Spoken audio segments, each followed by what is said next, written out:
Now, Mary Culhane, she lived in Ireland, and she was the eldest of 6 children. Her family was very poor. Her family was very poor because the only job her father can get was digging graves in the cemetery, which was way across town. So one day, Mary Culhane's father came home from the cemetery, and he sank into his old chair, and he suddenly went, I forgot my blackthorn walking stick. It's the only thing I have that I can remember my pa. And Mary, she grabbed her shawl and she said, I'll go back to the cemetery and get it for you, Father. And she was out the door before anyone could stop her. You see, no one went to the cemetery at night. But Mary, she was not afraid, and she wanted to get that walking stick for her father. So she got all the way to the cemetery, and she started walking among the graves. And it was just that time, it had just gotten dark. And there was a little bit of light coming from that sliver of the moon in the sky. And she was walking among the tombstones, and she knew that it was bad luck if she stepped on a grave. But she got all the way there to the back of the cemetery, and there she saw her father's blackthorn walking stick leaning against the oak tree. And as she stepped towards it, she lost her footing and she fell into an open grave. Well, she quickly got on her hands and knees, and that is when she felt it. Some weight, it crawled up onto her back. And she couldn't see it directly, but she could see its yellow, scaly fingers on her shoulders. And she could smell its fetid breath. And the thing hissed, Mary Culhane, I've been waiting for you. Take me to town. I need to feed. Well, Mary's will was not her own. It was all she could do to stand up and crawl out of that grave because she felt like she had the weight of the world on her shoulders. And then she started taking one slow step after another toward town. Now, the first house you come to there on the edge of town, the beast said, this will do. I hunger, I thirst, let us go in. So Mary Culhane turned to go up the walkway, and she took 1 step, 2 step. But before she could take a third, the beast suddenly said, no, back away, back away. I smell the stench of holy water. So Mary backed away from that house, and she went toward the second house. She took 1 step, 2 step, and then the beast, no, back away, that stench of holy water.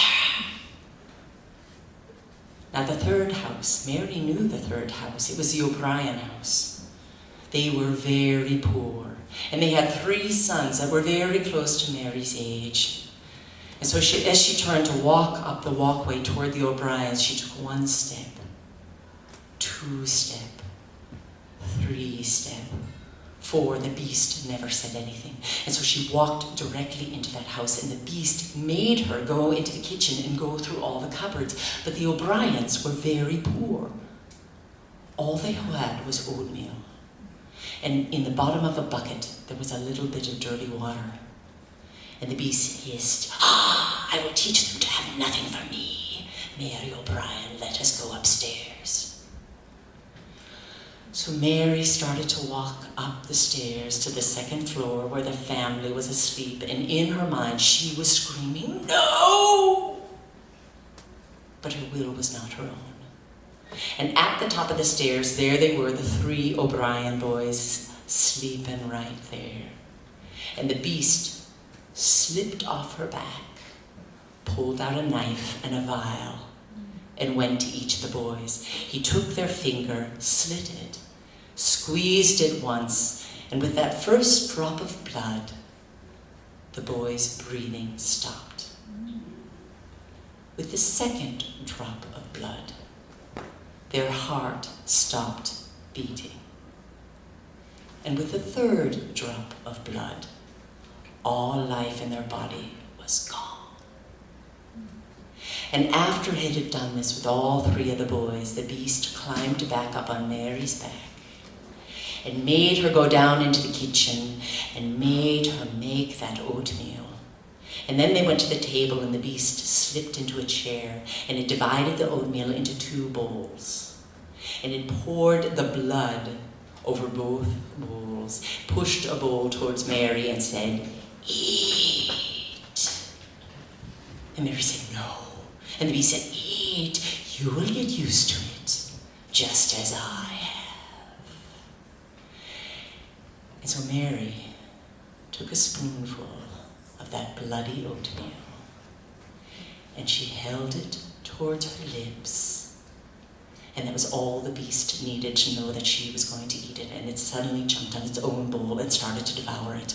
And that was when Mary untied a handkerchief she had around her neck, put it in her lap, and when the beast was consuming its own food, she took that bowl of oatmeal and dumped it in the handkerchief and put that empty bowl back on the table. And when the beast was done, it looked up and saw Mary's bowl was empty. And it said, "Ah, good. Now, Mary, take these bowls, wash them out, put them away so nobody knows we were here." And Mary took that handkerchief full of bloody oatmeal, took it with the bowls to the sink, washed them out, and then smuggled them both into the cupboard. And then she went back, and the beast crawled back on her shoulders and said, "Let us leave." Mary started to go out the front door, but the beast said, "No, we must go another way. Because it is the way of all evil things, that you cannot enter and exit through the same portal." So Mary went out the back door, and as she was going out the back door, the beast hissed in her ear, "Look ahead, Mary, what do you see?" And Mary looked up and she said, "I see the 3 haunted hills." And the beast said, "Indeed. Do you know what is hidden in the 2nd hill? It is all the gold and silver collected by evil things through the centuries. Only the dead know about it." And with this, Mary Culhane started to feel very frightened because she was still alive. The beast said, "Let us return to the cemetery. I feel as though my time grows short." So Mary started to walk toward that cemetery. And it was that time, where darkness is sort of giving way to the gray of dawn. And Mary was taking one slow step after another, making progress toward that cemetery. And then she heard the cock crow. The beast said, "What is that?" Mary said, I think it is just a dog barking."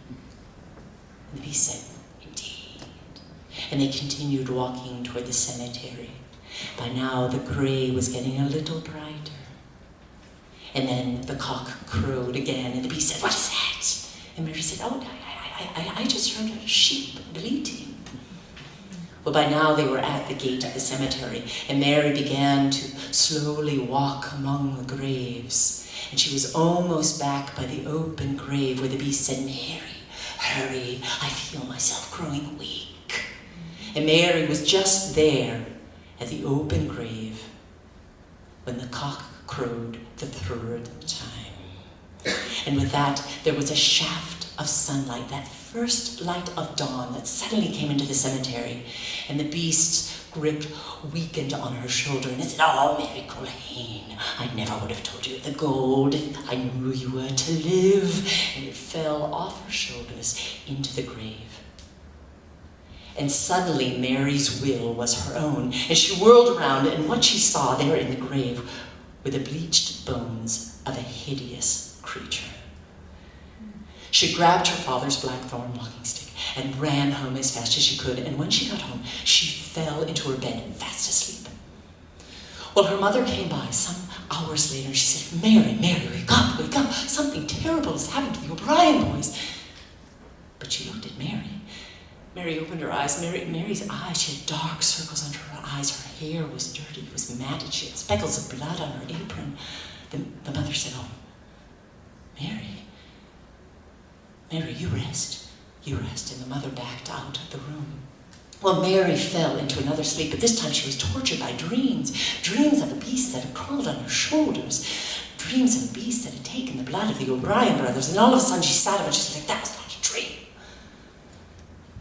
And then she remembered that at some point she had said to the beast, "Oh, must they die?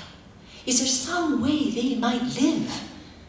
And the beast said, The only way they may live is if they have 3 drops of their own blood. But I ate my oatmeal and you ate your oatmeal, didn't you, Mary Culhane? But she did not.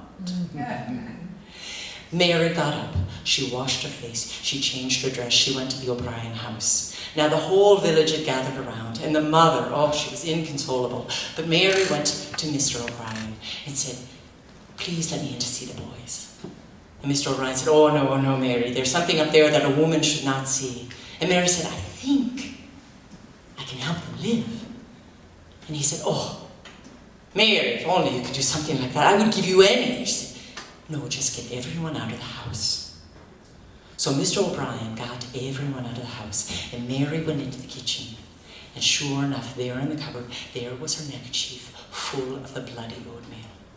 She took a spoon, she went upstairs, and there were the bodies of the 3 O'Brien brothers. And to each boy she went, and she gave him a spoonful of that oatmeal. And with the first spoonful, breath returned to the bodies. With the second spoonful, their hearts began to beat. And with the third spoonful, their eyes opened up, and they were all 3 very much alive. Well, Mary and the boys got up, and they went down the stairs. And when the village saw this, oh, there was a party. It lasted for 3 days and 3 nights. And at the end of that party, Mr. O'Brien said, Mary, I am so grateful. What can I give you for saving my boys? And Mary said, you know that plot of land you have behind your house with the 3 hills? Would you give that to me? He said, gladly. So he had the deed drawn up, signed it over to Mary. And in time, she did indeed fall in love and marry the oldest of the O'Brien boys. And when they built their home, when they dug the foundation there on the 2nd hill, what do you think they found? All the gold and all the silver. Mary was suddenly a very wealthy woman. Her father never had to dig another grave again. And in time, her whole experience with the beast, it did fade a little from her mind. But there was one thing she never ceased doing, is there, by the door of her house, she always kept a bowl of holy water. Whoa.